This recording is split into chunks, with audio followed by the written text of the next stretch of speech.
కర్నూలు జిల్లా ఆదోని నియోజకవర్గం దానాపురంలో దళిత సర్పంచ్ పై జరిగిన అవమాన ఘటనపై మందకృష్ణ మాదిగ నాయకత్వంలో ఎమ్మెల్యే పార్థసారథి టీడీపీ నాయకులు గుడిసె కృష్ణమ్మ ప్రెస్ మీట్ నిర్వహించారు. ఈ ఘటనపై వివరణ ఇచ్చి సంబంధిత రాజకీయ నాయకులపై చేపట్టిన చర్యలు తీసుకోవాలని, దళితులకు గుడి ఆవరణలో ప్రవేశం కల్పించాలని డిమాండ్ చేశారు. అనంతరం ఎమ్మెల్యే గుడిసె కృష్ణమ్మ మందకృష్ణ నేతలతో కలిసి దళితుల వద్ద క్షమాపణలు తెలిపారు. ఇకపై ఇలాంటి ఘటనలు చోటు తీసుకోకుండా చర్యలు తీసుకోవాలని ఎమ్మెల్యే పార్థసారథి ఆశాజనకంగా కోరారు. పెడార్థాలు తీస్తా వైరల్ చేస్తున్న సందర్భాన్ని మేము ఈరోజు చూస్తా ఉన్నాం. ఒక్కసారి ప్రజలందరికీ కూడా నా నేపథ్యాన్ని నేను ఒకసారి గుర్తు చేసుకోవాలి. నేను కూడా అణగారిన ప్రజల వర్గాల నుంచి వచ్చిన వాడిని, ఒక బీసీని. ఎన్నో సంవత్సరాలుగా బీసీ ఉద్యమాల్లో కానీ, దళిత ఉద్యమాల్లో కానీ రాజ్యాంగబద్ధంగా మాకు రావాల్సినటువంటి హక్కుల గురించి పోట్లాడేవాడిని. నిరంతరం ఈ ఉద్యమాల్లో మునిగి తేలేవాడిని.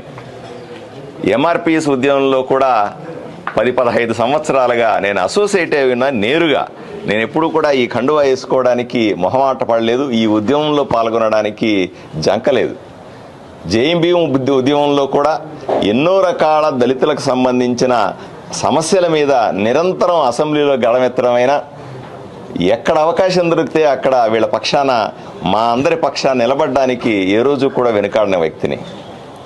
ఆ నేపథ్యం నుంచి వచ్చి నేను మళ్ళీ చెప్తా ఉన్నా, ఎన్నికల సందర్భంలో ఆదోనిలో నేను క్యాండిడేట్గా వచ్చి భారతీయ జనతా పార్టీ అభ్యర్థిగా ఇక్కడ పోటీ చేస్తున్న సందర్భంలో ఇదే కండువాలు వేసుకొని, ఇదే దళిత ఉద్యమాలకు సంబంధించినటువంటి కండువాలు వేసుకొని జై భీమ్ అంటూ, జై అంబేద్కర్ అంటూ గ్రామాన తిరిగి మేము ప్రజలకు మంచి చేస్తాం, మేము కూటమి ప్రభుత్వం రాగానే దళితులకు కావాల్సిన హక్కుల్ని 100% ఇస్తామనే ఉద్దేశంతో హామీలు ఇచ్చి వీళ్ళందరి సహకారంతో ఇక్కడ ఉన్న ఆదోనిలో ఉన్నటువంటి జిల్లాలో ఉన్న వాళ్ళైతే రాష్ట్రంలో ఉన్నవాళ్ళు, చివరికి మా దైవ సమానులు మందకృష్ణ మాదిగ గారు కూడా ఆ సందర్భంలో మా దగ్గరికి వచ్చి ఇక్కడ నా ఎన్నికల ప్రచారానికి వచ్చి దళిత బిడ్డ, దళితులకు నిరంతరం తోడుండే పార్థసారథిని గెలిపించాల్సిందిగా ఆ రోజు ఆయన ప్రజలు